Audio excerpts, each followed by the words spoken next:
Hey, what's up? Justin here, and what I wanted to talk about today is powerful emotions. So sometimes in your life there's these real powerful emotions that swell up inside you and consume maybe your whole day or even your whole week.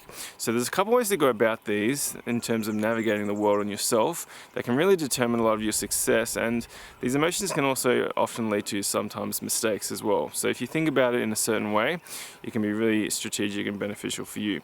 So the first way I believe to manage these emotions is there's no substitute for just straight up thinking.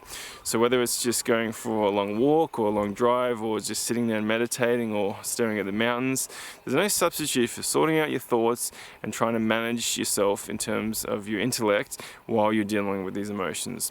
So sometimes there can be a mistake with the emotions, like if it's something like shame and embarrassment, if you're thinking about it a little bit more logically, you can maybe deal with some of those emotions. If it's something anticipatory that's coming up, thinking of your strategies and maybe what you're going to say or what you're going to do in certain situations, thinking of every single scenario that could be coming up, or the best case, worst case, whatever it is, can be really calming in terms of preparing yourself for something anticipatory as well.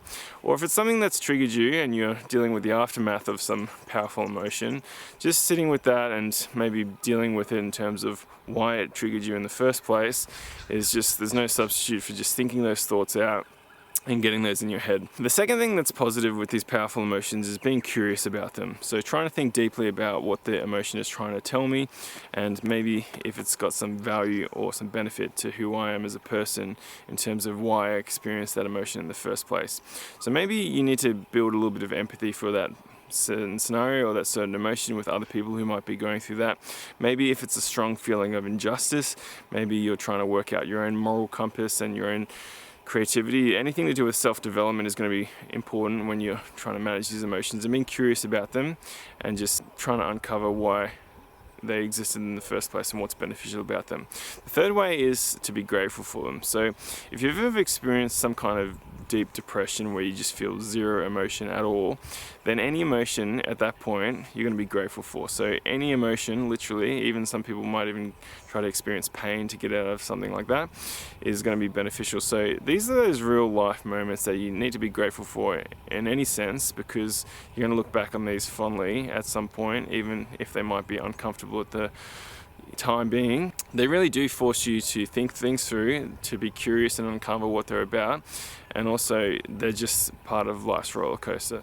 So being grateful for your emotions and sitting with them and not trying to push them away or not trying to be angry about them or frustrated is going to be beneficial, because you've thought your thoughts out, you've been curious about what the emotion is trying to tell you, and also you're grateful for them. So it's all going to build up towards your own self-development and your own empathy and your own strategic thinking.